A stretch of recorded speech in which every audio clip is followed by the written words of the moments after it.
freaking first cut. Golly. Welcome to the First Cut Podcast. I'm Rick Gehman, and this is your DFS preview for this week's Travelers Championship. Joining me to break it all down from Read the Line, it's Keith Stewart. Keith, thank you very much for jumping in. You're in Connecticut. You are boots on the ground for this event.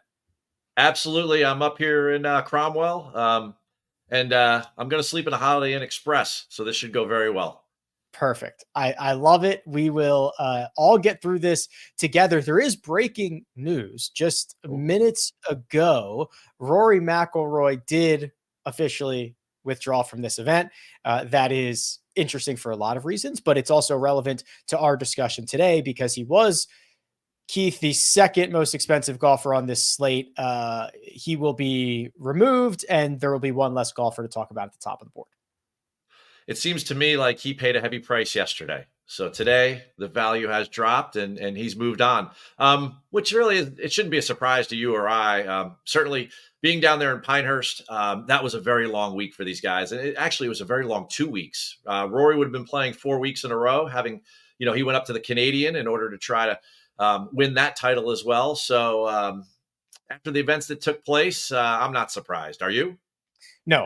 No, not at all. And he made it clear that the next time we'll see him will be at the Scottish Open, followed by the Open Championship. So it'll be a couple of weeks from here on out. But like you said, the major championships take a toll on everybody. Maybe not the greatest idea to pop a signature event after one of these, but hey, that's out of my pay grade, Keith. Well, you know what?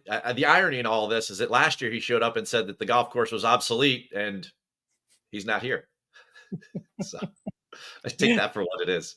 Taking a beating here. Well, let's talk about that golf course. It's TPC River Highlands. And Troy, if you want to share my screen, I've got the scorecard here. We've got some information we can run through over this conversation. And this is unique, Keith. It's a great course, in my opinion. Maybe for professional golfers, it's a little bit different, but it is a short course, 6,800 yards as a par 70. Is there a type of golfer that you think is going to have success this week, or is it more a situation where there is not a necessity to bomb it around, and that a lot of guys are live for this week?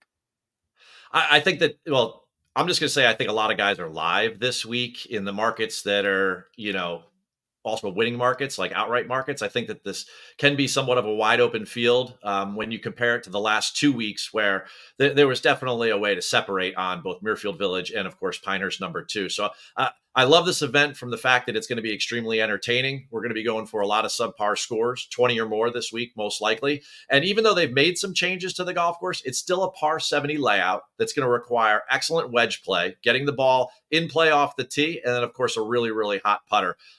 I don't need to stretch it much further than that. Now, they have made some changes based upon those Rory comments of the course being, quote unquote, obsolete. On the par fives, they've added some mounding. They've taken away some landing areas on some of the medium-sized par fours. They added an infinity look to the 11th hole, which is a short par 3. But at the end of the day, if these guys could handle the last 2 weeks, this is point and shoot golf. Yeah, for sure. And anything is going to feel soft and receptive after what they've been dealing with, like you said, Keith, the last couple of weeks. And finally, it is worth pointing out here, this is a no-cut event. It's a signature event. So we're getting 70 some odd golfers here, and there is no cut this week. So it's not that normal field that we would see at the Travelers, where you'd get 150 guys and almost all of them would be live because of the way this golf course sets up. It's a smaller field, more isolated and stronger towards the best players in the world, and they're all getting those 4 guaranteed whacks at it. As far as course conditions go, let me add this too. It seems as if the heat has followed me up the East Coast. So what I felt last week in Pinehurst, the 90-degree days, the over 100, the triple-digit heat indexes, we're going to get that this week up in Connecticut. And it hasn't rained much up here in June at all. So it could be firm and fast. Remember last year when it came to Keegan at 23 under, the place was extremely soft. Now we may see some thunderstorms later in the week in the afternoon, just from the buildup of hot, humid air. But for the most part, we're going to go into a place that's going to be not nearly as hard as the last 2 weeks as far as firm texture of the ground, but it's going to be a lot firmer than what we remember from a year ago. I was watching the Weather Channel earlier, and they described it as a heat wave not seen in decades, or something like that. Two places where you can find hyperbole: golf Twitter and, of course, the weatherman. So yeah, par for the course. Perfect. Absolutely. All right. Well, we are going to jump into this field. We'll start at the top and work our way down and see what we can find. But first, we're going to take a quick break and hear a word from our partners. There's some new players in town, and they brought the plague. You got my attention. You don't want that. Welcome to Kingstown. Mayor of Kingstown. New season now streaming exclusively on Paramount Plus. And we're back. Okay, Keith, this is the cheat sheet over at my website, rickrungood.com. And there are, or I guess I should say, there were 4 golfers over $10,000. Scotty Scheffler is at $12,500. Rory McIlroy was $11,500. He is now out. Xander Schauffele checks in at $11,200 and Ludwig Oberg at $10,002. So now there's only 3 golfers in that top tier, Keith. How are we starting to make decisions between the big 3? I'm going to go ahead and fade Scotty. I faded him last week. I didn't feel like that was a good golf course for him to separate on. So I went a different route. I built out my betting card and my DFS cards accordingly. And I like the other 2 instead. So I would have also stayed away from Rory. I feel like every airline is willing to carry as much baggage as you can bring with you, no matter where you go, commercial or private. I felt like Rory was going to have a tough time coming in. So I was really looking at the 2 other guys. I mean, Xander has an incredible course history. And now we're starting to get to a point where Ludwig has played these golf courses before. This is where he started his season a year ago as PGA Tour U's #1 player, and he got that quote-unquote mock card. So for both of those guys, we have a decent history, and we have the skill set that I think is most important. It concerns me a little bit that Xander last week it's good news, bad news. He seemed like he had about his B- game, and he still came in 7th. But it worries me that he may not be able to get as many subpar scores as we need this week in order to contend. Whereas Ludwig looked like he was really good with the putter. He got thrown off in a couple areas where his short game kind of showed some weaknesses in his game, but I don't see that as being a problem this week. The putter is extremely hot. And I take it back, Rick, to RSM Classic. And this is a serious skill set comp, right? He had to hit driver there, keep the ball in play. He had to hit a ton of wedges and score with his putter. And I was there down on the property at Sea Island where he went 61-61 over the weekend. And I think that this week sets up perfect again for him. Yeah, you know what? That's a really interesting conversation on both of these guys. Xander Schauffele, you imagine in major championships when par is often a good score, and his ability to kind of just hold things together, and what he did, especially on Thursday, where I thought he had his D- stuff, and he was still able to salvage that round and then put something pretty good together. That's him grinding it out. There will be no grind if you can't make birdies this week, right? I mean, even the fact you bring up there's no cut, it just doesn't matter. If you shoot even par or just 1 or 2 under the first day, I mean, you're going to be 6 or 7 back. I mean, that's the fact. And, you're going to need to be, at least 5 under a day. It seems as if, even if the course conditions are a little firm and fast, the golf course just isn't long enough. I mean, it's 753 yards less on the scorecard than it was last week at Pinehurst #2, and they're both par 70s. So you got to be able to attack these par 4s in that 400 to 450 range. And you know what? Those guys both have proven they can do it, but I'm leaning towards Ludwig. And as far as Scotty goes in that whole discussion, I got off of Scotty last week coming into the tournament because I felt like once I got on property, the conditions were so firm and fast that no one was going to fire at any pins. And that's what Scotty is able to do better than anybody in any field in the world. And if everyone hits it to 40, 50 feet on Bermuda grass and they're putting, then I think Scheffler, it really mitigates like a lot of his superpowers. So I thought for him, it was not going to be a struggle like it was, but I just thought that he wasn't going to be able to distance himself to warrant 13,000 or 12,500 or whatever the number is. And then this week, it's kind of a similar situation where, yeah, he can go and he can hit the ball close all the time. And I'm sure that he will, but there's going to be a number of guys that can do the exact same thing with a wedge in their hand. Interesting. Yeah. Okay. So if you're trying to figure out a way for guys to separate themselves, and of course, all relative because of their price and what you'd be asking for them, Scotty's got to find some ways to separate.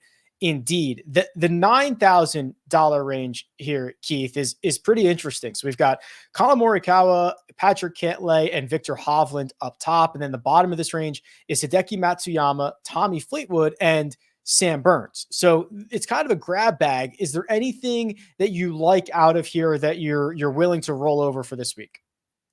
I think it's a really interesting conversation about what to do with Patrick Cantlay this week in all sorts of markets and where to put him on your betting card, but also how often to use him in your DFS lineups. Because a lot of people are going to say, well, wait a second, which Patrick Cantlay am I going to get? The guy that won twice at Muirfield Village and ejected from that tournament within 2 rounds?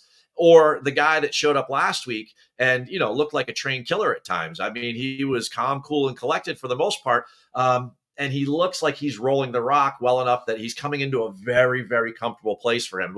We all know in the fantasy space that, Cantlay loves these Pete Dye positional golf courses. He was great at Heritage. That's one of the few places this year when he was comfortable that he was very good.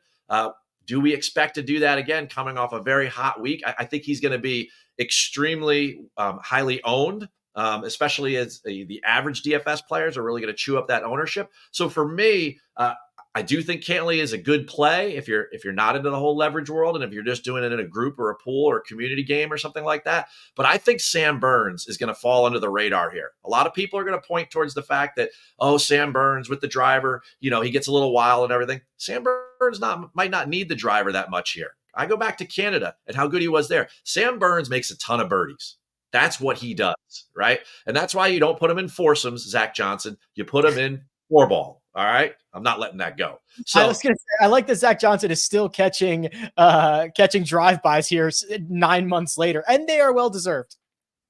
I mean, when that pairing came out, Rick, as much as you know about the game, right? Everybody was like, okay, we're done. It's over.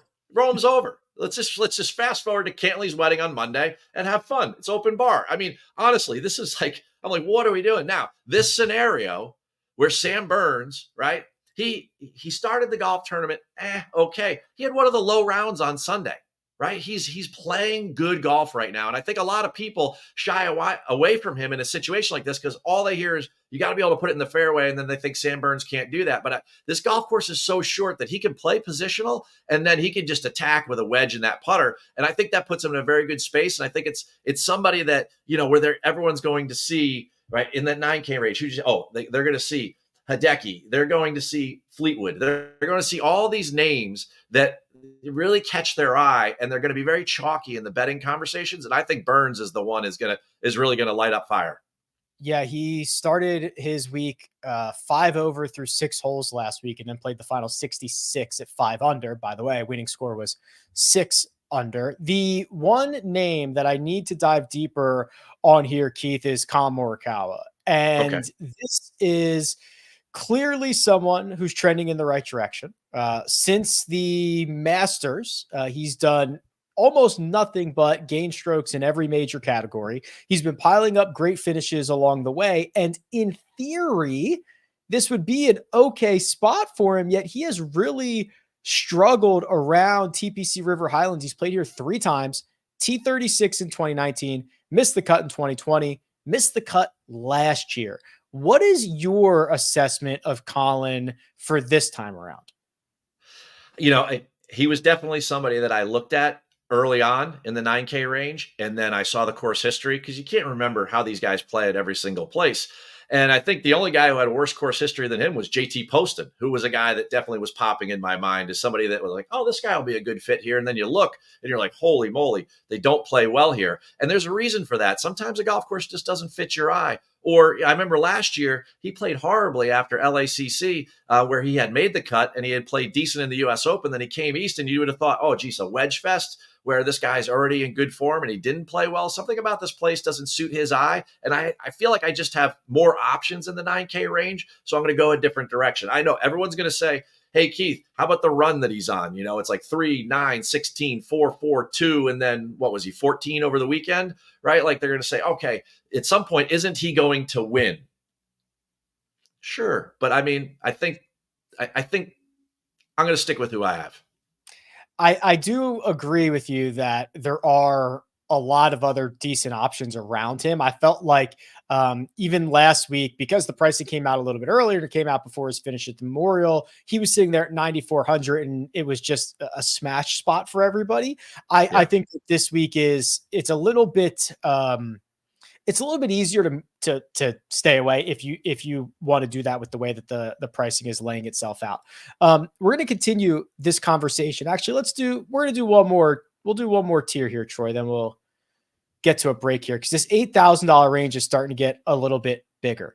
We've got Tony Finau, Sahith, Keegan Bradley, and Russell Henley at the top. Justin Thomas is sitting there right at 8,500. And then the bottom of this range is Corey Connors, Brian Harman, course horse, Jordan Spieth, Tom Kim, and Matt Fitzpatrick. So we've got some guys who underperformed last week, some guys that overperformed, some guys with great history, some guys with horrible history here. Keith, this is where we start to get into some of those bigger margins between players.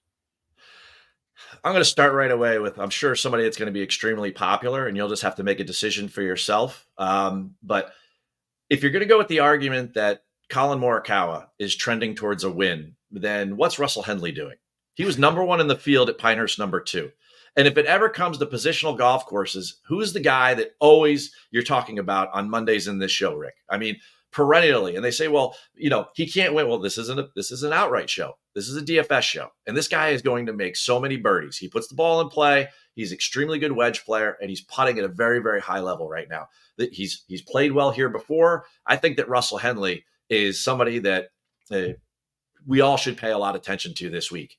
And then a partner to him in that 8K range that I feel really strongly about, and I did last week at Pinehurst number two, and the guy has been really good in majors. And I remember probably the last time that you and I were walking together at a PGA Tour event was Shriners, and we all know how Tom Kidd did there. So he can win a birdie fest, right?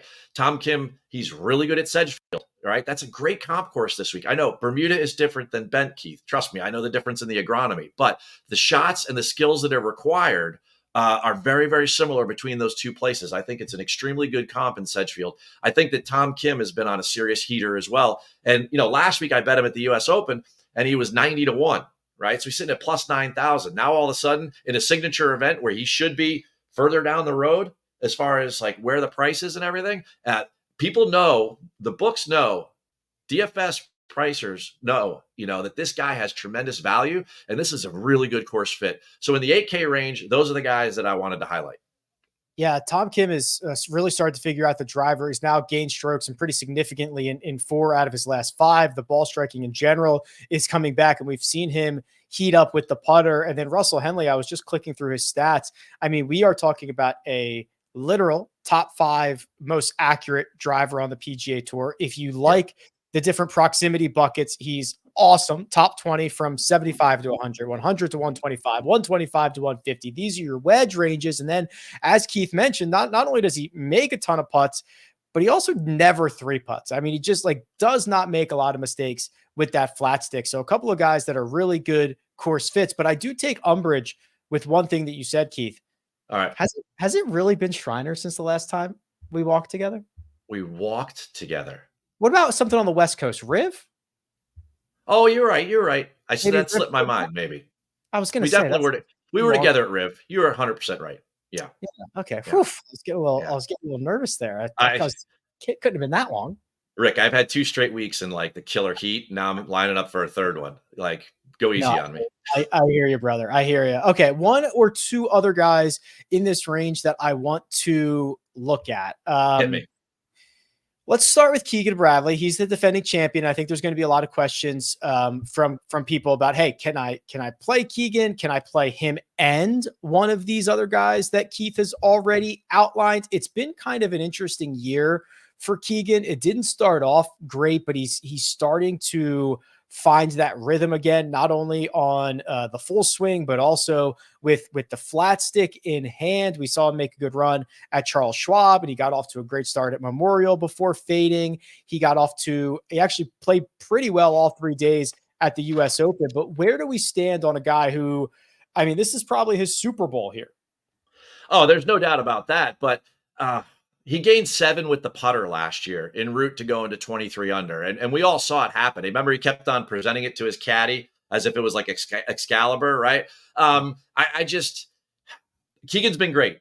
And I was all over Keegan in lineups and also in different placement card markets and head-to-head matchups and live matchups last week at the U.S. Open. And I had mediocre success, so maybe a little bit of recency bias. I thought he would have been much better at Muirfield Village, and he kind of had a really shaky weekend. And I think that kind of parlayed itself into the U.S. Open a little bit down at Pinehurst #2. So I'm a little bit treading lightly when it comes to Keegan. I mean, if you want somebody who's hitting the ball really, really good, and we just need like an above average week with the putter, and he showed signs of being reasonably decent last week. I mean, there are few guys on tour that are hitting it better than Tony Finau right now.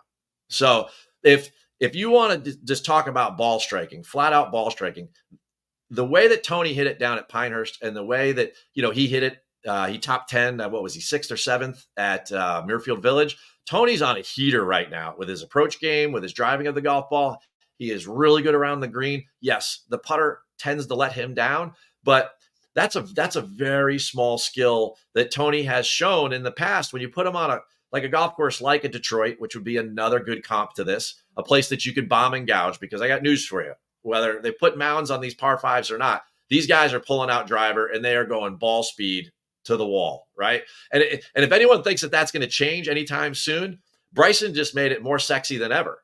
Bomb and gouge is going to be the way that every junior golfer approaches their game from now on going forward, because the 2 longest guys in the field were accurate enough and they were able to score when they were close to the green. So long iron play is almost going to be a thing of the past, like 10 years from now, Rick. You look at the way Bryson and Rory dismantled that golf course down at Pinehurst and what Scotty's able to do at a place like Muirfield Village. So for me, I think somebody like a Tony, and then looking for an opportunity where maybe he might be trending with the putter on some simple bent grass POA greens. The greens aren't very complicated here, which is why people make a lot of putts, which is why over the years that if you are a good putter, that's probably the place you can separate. But maybe Tony hits it good enough over the course of 4 days, not having to worry about a cut, that there's less pressure on his putting, and he just hangs around. And then next thing you know, he's 4 groups from the end on Sunday, and the guy shoots 62, and you're like, okay, well, there we go.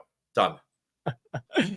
You're right. He will not have to worry about a cut this week, but he hasn't missed a cut since the Valspar Championship. During that time, he's been piling up a bunch of top 20 and even better finishes, including his last 4: 18th at the PGA Championship, 17th at Colonial, 8th at Muirfield Village, and that T3 from the U.S. Open last week. Tony is certainly headed in the right direction, and so are we.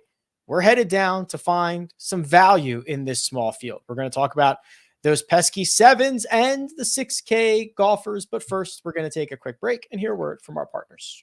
Well, you need your sports news anywhere? We've got breaking news to bring you. Then get your sports anytime you want them. Big trade news overnight to discuss. Because we know you need sports all the time. A lot of movement in the rankings this week. A legend adds to their legacy. We're bringing you that breaking news right here on HQ. CBS Sports HQ, anywhere, anytime, all the time.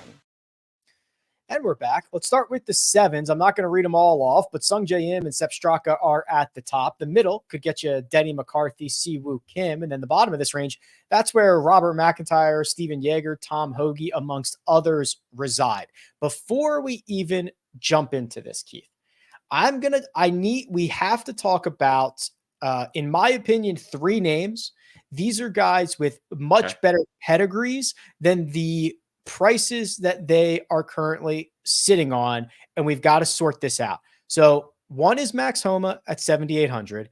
Another is Cameron Young at 7,600.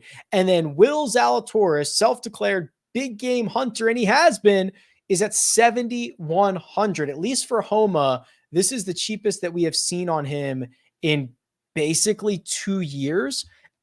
Is there 1, 2, or 3 of these guys that you'd be willing to roster this week? I have a question, not to throw it back to you, but what's going on in Max Homa's brain that he pulled a fairway wood out of the wiregrass last week? Why on a weekday did he feel the need to press that hard on a golf course where everybody knew at the start of the week that 3 or 4 under could win for the week? And like, that shot will never work.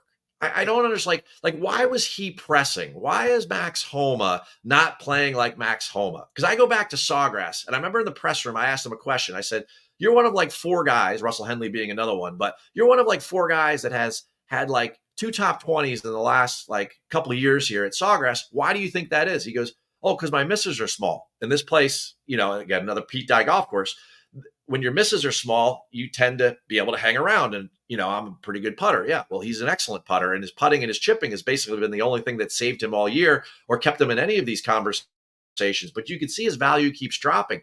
It really was interesting to me why he would feel the need to press so hard there.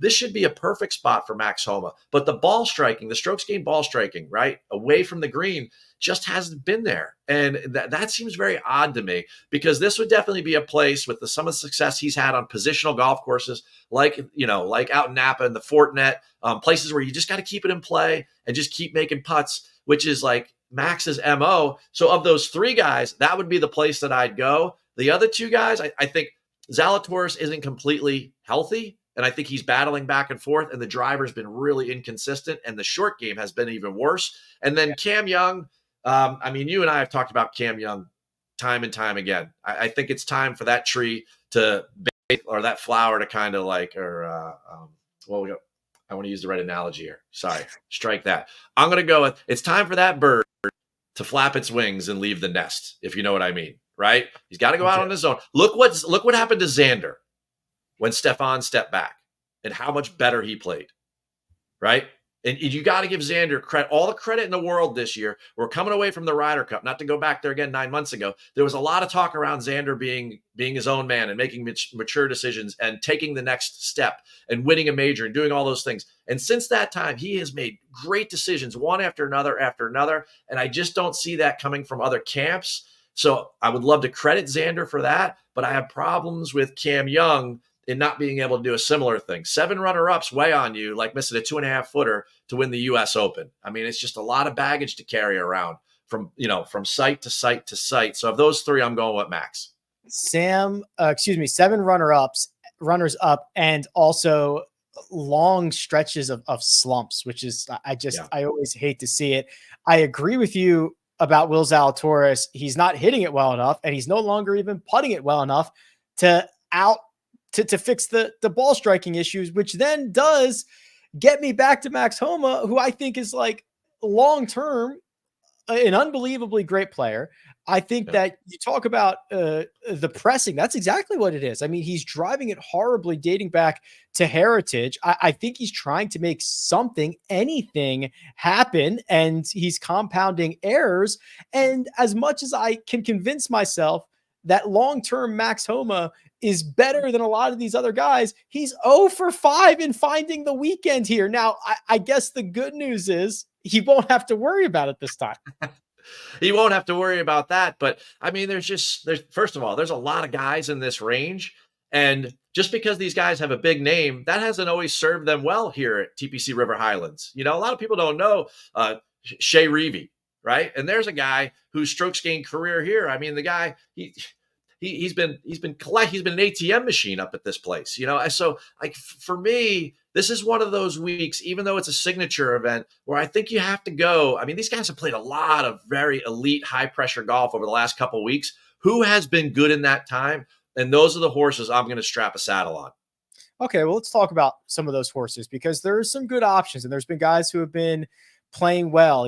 I see Sepp Straka here. I see Christian Bezuidenhout here. But where, if it's not those bigger names, the big brands, where are we going here in the 7K range, Keith?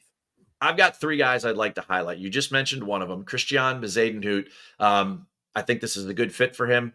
He was 32nd last week at Pinehurst. I think anyone that finished between 15 and 50 played great golf at Pinehurst number 2. It was extremely demanding golf course. And the top 10, sure, those were your contenders, but everybody else, just to make the cut, played really, really solid golf. Maybe they didn't play their personal best, but they played very, very well. And Christian's been doing that for a couple of weeks now. Great approach player and somebody that can really score with the putter. He's somebody for sure that I think can get you a lot of birdies this week, get birdies and streaks that could definitely put the ball in play enough that he's going to continue to score points with you. And you don't have to worry about, maybe because he's a lesser name, like he won't be there for the weekend. I just think he's played very, very solid. He was top 20 at Schwab. He was fourth at Memorial. He played very well on that very difficult Sunday. And then last week, like I said, he was 32nd. The second guy is, and I know you love this guy, right? Akshay Bhatia.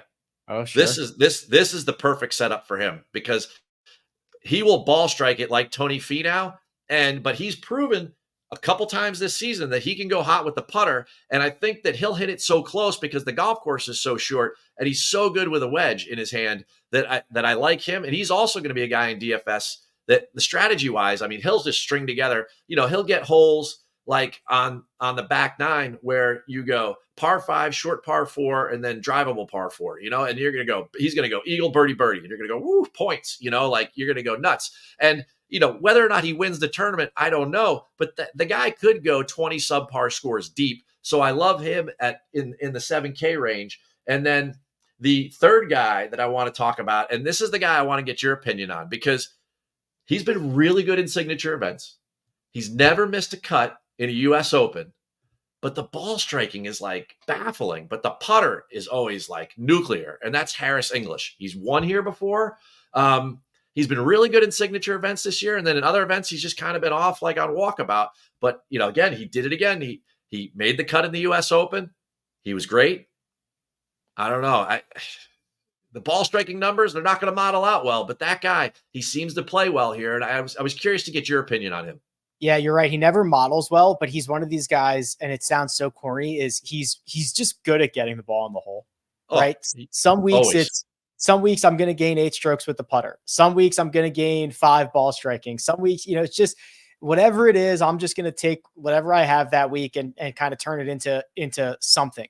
The Akshay thing is really interesting because I don't think many realize at basically back-to-back major championships, for lack of a better term, he finished 22nd at Memorial and 16th at the U.S. Open. That is cooking. And you're right. It is, he has already 22 years young gone to, the long putter. He's willing to go out there and fix a flaw in his game. And he's done just that. He's electric.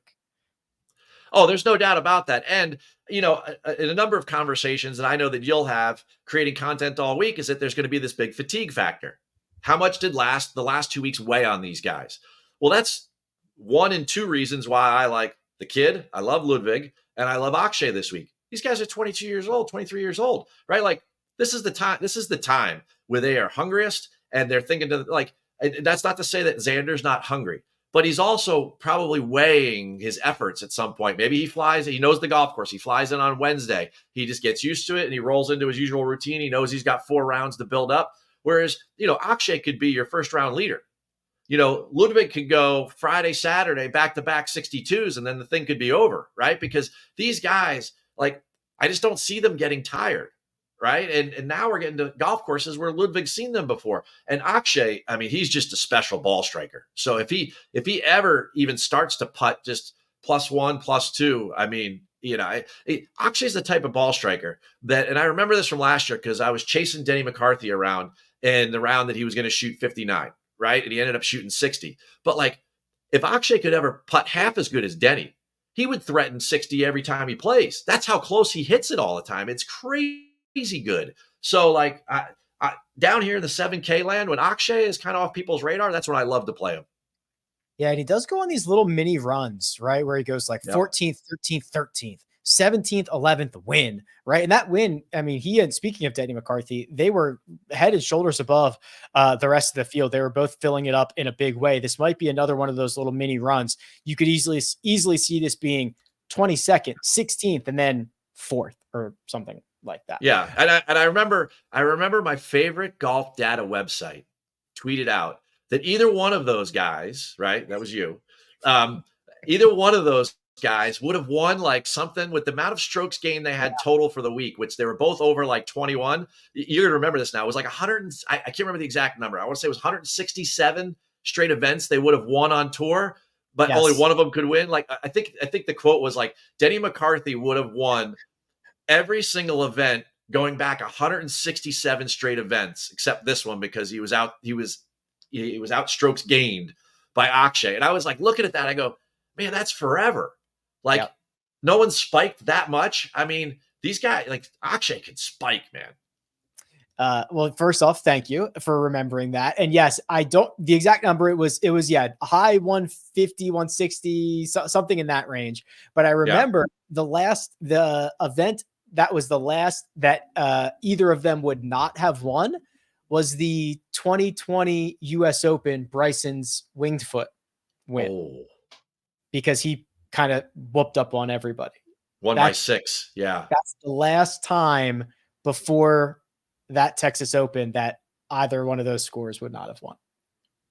Or the famous Scotty Memorial where he gained 20.5 tee to green and he lost 9 putting, right? Like if he had even gained 3, he would have done it. But like that, to your point and why it was such a great tweet and why I remember it is that like, wow, those guys did something that if people haven't done it in years, right? Then on the tour, then that's a huge outlier move. And that takes a certain amount of skill to be able to pull it off. So correct. Yes. Huge outlier indeed. This 6K range, the value options, the top of this range, Chris Kirk, Justin Rose, Mackenzie Hughes. The middle, that is Michael Thorbjornsen teeing it up this week, Seamus Power, Victor Perez. And then the min price golfers, there's 3 of them, Brendan Todd, Chris Gotterup, and Peter Malnati. So Keith, this is where we thrive. This is where we can find those diamonds in the rough. Do we have a diamond or two that we can extract? Cut, color, clarity, and cost, right? The 4 C's of every diamond. And you got to do it in the DFS board too, right? How do you not go back to Matthew Pavone? Do you think he really expended that much energy over the course of those 4 days?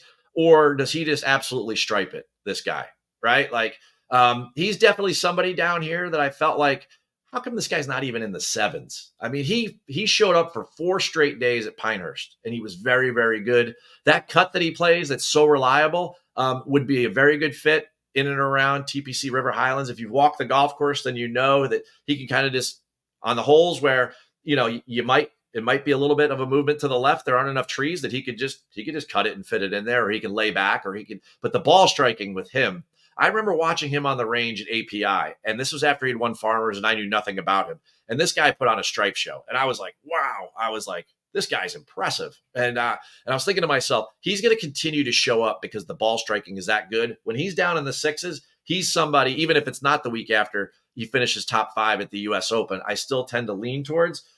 The other 2 guys, the putter concerns me just a little bit, but Emiliano Grillo is a great fit here, for the same reason that he won at Colonial, right? He puts the ball in play. He's an extremely good approach player in these yardages that we're talking about. He's awesome on par 4s in the range of like 400 to 450 yards. I know Seabez or Christian Bezadenhout was number 1 ranked in the field in that category.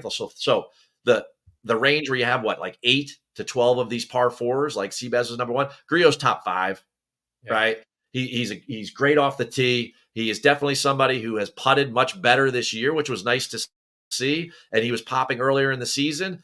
He's back to playing a little bit more that way, where the putter's just been, above the Mendoza line there. You know what I mean? So like, he's definitely somebody that I like there down in this range. He's a great course fit here. And then the third guy is, and this is kind of an oddball pick, but when it comes to the ball striking and what he's really, really good at, Kurt Kitayama is a good fit for this golf course.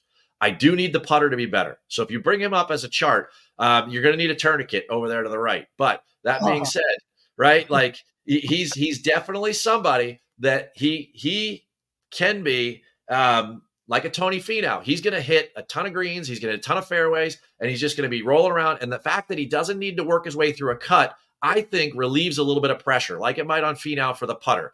And when that happens, if there's just a little bit less pressure in the weakness of their game, like that's where Ludwig, where his weakness was around the green acumen over the weekend, right? And he got in that position where we'd already seen Rory and Finau like fail on 13, right? You were like, oh boy. And I had a ticket on Ludwig. I was like, this could be trouble here, right? And it ended up being the case. Well, we're just not going to run into spots like that here. It's just not that difficult of a golf course. So if you know that the ball striking really suits the task at hand, then somebody like Kitayama could do some damage here because he'll just be more comfortable with the fact that, you know what? I don't have to make every putt I look at, and I don't have to make a bunch of 6-footers to save par because I just won't be hitting those. I've zoomed in enough to cut off Kurt Kitayama's putting numbers. So now we're only looking at the good green stuff, and he looks a lot better, Keith. Oh no, but when you zoom out, you do run into a little bit of trouble. But it is interesting, right? I think that one of the things, and you're out on the grounds so much, is that all of these guys are capable of going low in a moment's notice. All of these guys are unbelievably talented, and we see it with first round leaders, or we'll see somebody pop up and have the round of the day on Friday, but none of them are very far off from winning. And we've seen that for the most of this year. I mean, for the first half of the year, it was basically Scotty and the Zits, right? Either Scotty won a golf tournament or somebody was 300-1 won the golf tournament. And this is kind of that range where some of these guys are pretty dangerous. Oh, yeah. Yeah. I mean, especially when you look at a place like this where a guy is going to hit 16 greens in regulation inside 25 feet because the greens just aren't that big. And the shots just aren't that tough because they're hitting it from 140 yards. And when you have a guy that keeps hitting it that close that often, like a Lucas Glover, like a Tony Finau is, like, you know, all these guys that we mentioned, right? They're eventually they're going to make putts. You know, will they do it enough to win? That I can't guarantee for you. But when you're playing DFS and you're looking for value down in the, you know, the mid 6s or the low 7s, right? Just make sure you pick people that are actually going to be able to hit this week like 15 plus greens in regulation. That's what you need. It can't just be someone who's going to be wild and like chip their way around. People aren't chipping and shooting 7 under, right? They're just not. You know, like you have to understand the recipe of the golf course. And this place is calling for, you know, you're throwing darts from 140 yards, and then how many, you know, 20-footers or less can you make? And those aren't to save par per se. No, they're not. If you're relying on that aspect of your game, you are probably in trouble for this week. Keith Stewart of Read the Line. Keith, you are at a lot of golf tournaments. You produce a lot of content. If people want to hear more from you, which they should, what are the best ways to get in touch and to see that information? If they like to look at things, I'm on Sports Grid all week. You know, I chime in there. I'm their golf analyst from On-Site. And then the second place is Golf Digest. So if you've heard of that, right? A majority of the betting content that's written there comes from me, some of the videos too. And the third thing is just go to readtheline.com. You can subscribe for free. If you like the narratives and the betting stories that I tell, then you could certainly, you know, pay a couple dollars a month and you can get the premium version. But the most important part is if you go there, all the content I create on a weekly basis is housed there, and it's just a click away. Yeah, that's what I like about it. It's all right there at your fingertips. And Keith is the eyes, the ears, the boots on the ground, and much appreciated. Thank you so much for coming on, Keith. Appreciate you. I tell you what, Rick, this is a nice addition to my week because it's been 5 out of the last 7 I've been on the road. So it's a pleasure to see a friendly face, and best of luck, everyone, this week. All right, brother. I appreciate you. Well, we will be back on Tuesday for a mega preview pod. And of course, Thursday, Friday, Saturday, Sunday for round by round recaps. Big thanks to producer Troy, who is doing all the hard work behind the scenes. This has been another episode of The First Cut. We'll catch you next time.